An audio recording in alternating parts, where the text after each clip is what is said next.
Hey guys, what's going on? Kevin Cage back with another daily cryptocurrency video. Welcome to the channel. Like and subscribe if you like what you see, and let's get right into information today. So I'm actually going to be discussing tips before the next bull run. And when I say bull run, I mean the bull run. I'm not talking about some 10% or 20% pump within a day or two. I'm talking about serious money. I'm talking about what we see every several years. Remember, for many of you, you've probably seen the 2017 bull run that went right into 2018. That was absolutely massive. We saw Bitcoin nearly, approach all-time highs, of course, towards 20K, Ethereum about 1,400, which lagged a little after, XRP almost to $4 until CoinMarketCap took off the Korean won currency. There's so many variables that are going to happen. That was completely speculation. There's more on-ramps and lower barriers to entry than ever, and there's no excuse that we cannot reach that, if not way more. All right. So again, none of this is financial advice. I'm going to be going through some tips for everybody. If I'm missing anything, feel free to comment down below. I'm always learning. And then I'm going to be talking about some important security measures because cybersecurity is huge. The human element is massive, and you do not want to lose or be at risk to lose your hard-earned money, especially if some of these investments could potentially be worth millions down the road. All right, here we go. First up. Get on several exchanges. The more the better. Get verified on multiple exchanges so you can withdraw the max amount of cryptocurrency possible. Give the documents, go through all the KYC and AML requirements. That way, you have as many on and off ramps when everything booms. Just in case one exchange is down, if it's overloaded and the server's down, you have another exchange as well. Once you max out one exchange with withdrawal, for example, on Binance US, you can go right to Coinbase and withdraw the max there, and then just keep going down the line. That way, your daily limit does not, limit you by any means. Now, a lot of people during this bear market, some people have complained, and they complain about price and they've left. For me personally, and I know a lot of my viewers, they've used this as an opportunity. This 19-month bear market, they've used it to their advantage, whether that is dollar cost averaging on projects, learning how to trade, learning more about the technology, following the fundamentals in certain projects, studying risk management, you name it.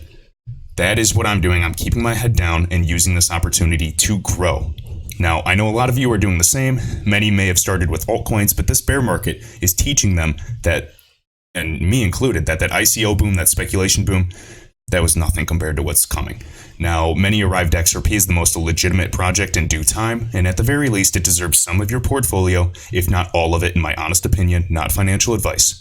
Now, you're responsible for your own choices. Next, consolidation. My advice, know where all of your cryptocurrency is. Are they on 6 different exchanges? Are they in 6 different cold storage and hot wallets? Where are they? What is in your portfolio? Keep track of the amounts and potentially consider consolidating and maybe moving them into certain wallets as well. Consolidation of holdings makes it much easier to move around when you want to withdraw or even trade. Now, there's a catch-22 here though. There is a trade-off because it could be easier to be hacked, especially if you leave all of your holdings on a single wallet or exchange. And that's not advised either. So you have to find a balance, find out what works for you. Some prefer to diversify. And again, just find your own style.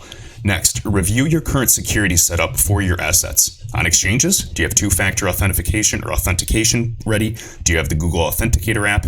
There are always additional security options and measures within each exchange. There's no excuse. Take the time to protect yourself. This is your hard-earned money.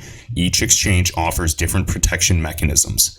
Next, get a VPN, a virtual private network, to protect your security while you're on exchanges or accessing any hot wallets per se.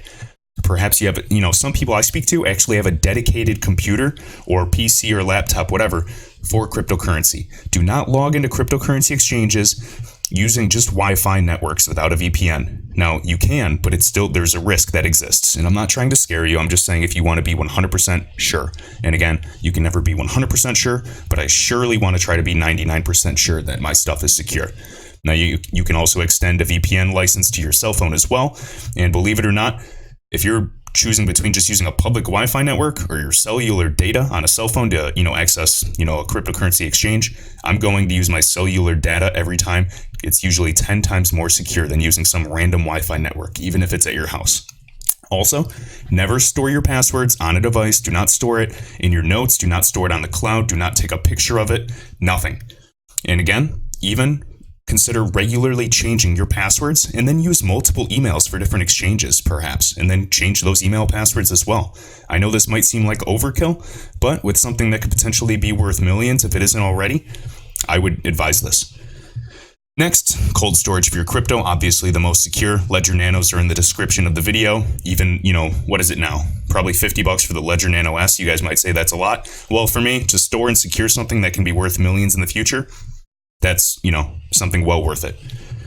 Next, do not tell anyone your holdings. What you hold, it's not a competition. It's nobody's business. Protect yourself. You don't want to be a target. You don't want your family to be a target.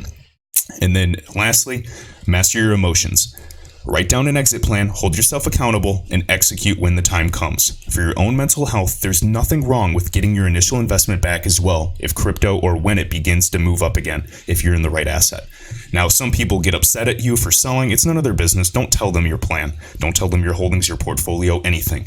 You have to do what's right for you, for your own health, for your family, perhaps to pay off existing debt, or even just have a nest egg and reward yourself, or just to sleep well at night. Get that initial investment back. Decide what you want to do from there. Do you want to let the rest ride long term? Do you want to have different price points and exit points? To each their own. There's not a single answer. Everybody's economic, financial situation is different. Perhaps in the countries with the regulations, do you want to, capital gains tax? It's different in every country, your age, your demographic, you name it. So plan accordingly, write something down and stick to it, because eventually when prices begin to move again, emotions are going to take over. It's personally going to be a challenge for me, but I've, been telling myself this for years on my exit plan, and I know what I'm doing. So again, guys, those are just a few bullet points. Let me know if I'm missing anything, and I'll see you in the next one.